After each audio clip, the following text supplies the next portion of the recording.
When I first set out to do Cinnamon Club, the idea was really to just essentially create a little bit more elbow room about how people perceived Indian food, how people expected Indian food to be a certain way. And it was extremely stifling as a young chef to have worked 5 or 6 or 7 years and think, you've done everything.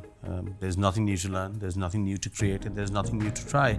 So Cinnamon Club was born out of that frustration, that idea that things needed to evolve, no matter how good they were or how bad they were. If you weren't evolving, you just weren't going anywhere, and standing still wasn't an option. Everything about India has changed in the last 15, 20 years. And why should food not evolve too? And because people live differently, eat differently, lifestyles are different, accessibility to ingredients are different. The love for Indian food was always there. It was never a question. In fact, the love for Indian food was so much that it was expected to be a certain way. It wasn't going to change much.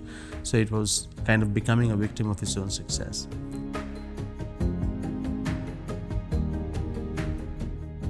The bits that were unique to what we do here at Cinnamon Club were really unique and very specific to us. So I look back at an aspect of the cooking that I loved most, and that was hunting and game cooking. A romantic idea that I had as a young chef, but was never able to cook or sort of kind of live that fantasy.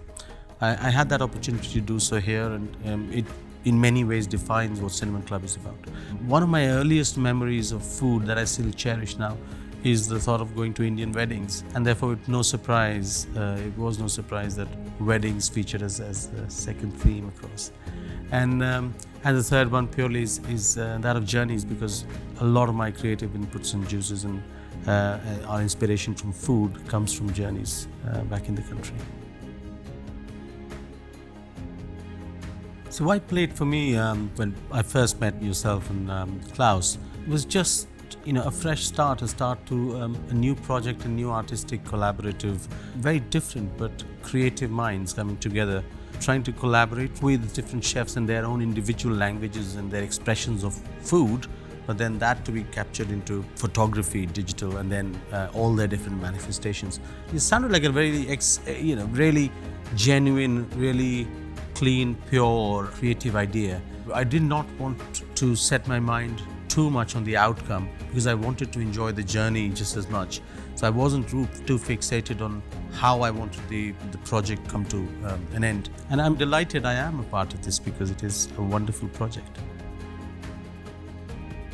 Whatever we're doing, there is always that element of, there could be something new, or there could be something different.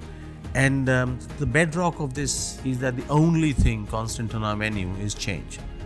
Because no matter how good or bad, how successful or popular a dish may have been, it needs to go after a certain time, and it does.